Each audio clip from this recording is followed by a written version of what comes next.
Hello, it's Thursday, August 20. Today in our Bible overview reading plan, we'll be looking at Ezekiel chapter 1. I think it'd be really good for you to read Ezekiel 1 on your own. If you'd like to read online, I've got a link to that chapter posted right along with this video. As we enter the book of Ezekiel, we're dealing with some books of the Bible that deal with God's people in exile. After years and years, hundreds of years of living in their own land and repeatedly being unfaithful to God, turning away from Him, serving other gods, God sends His people off to a different land as exiles. They're conquered, they're led away from their homes. And so Ezekiel is written by a man named Ezekiel who is in exile and serves as a prophet who speaks God's word to the people.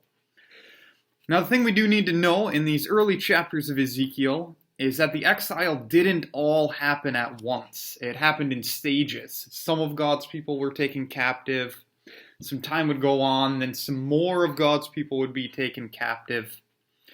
So Ezekiel is in captivity along with a number of God's people, but there still are some people living in their homeland yet. And we'll see that a couple days from now. But here in Ezekiel chapter 1, we get the beginning of God calling Ezekiel to be his prophet, his spokesman. And Ezekiel sees this incredible vision. Now this vision is really complicated, it's really hard to understand, but for our video today, let's just not get too caught up in the details. What Ezekiel sees is this vision of God's power and splendor.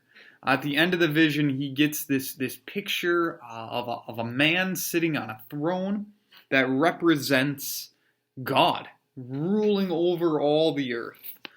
These creatures and these wheels, 4 of them, probably representing 4 directions, north, south, east, west.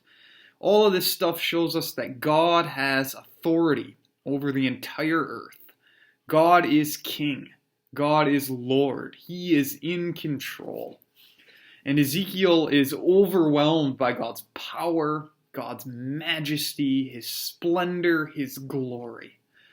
And I think that's the main point for us, is that when the world is crazy, and even when the world doesn't seem so crazy, we know that God is in control, that God is far beyond us and our understanding, that God is watching over all things, controlling all things, and that God has power that we can't even imagine, and that God is glorious and great, and we should respect Him, and we should honor Him, and we can trust Him.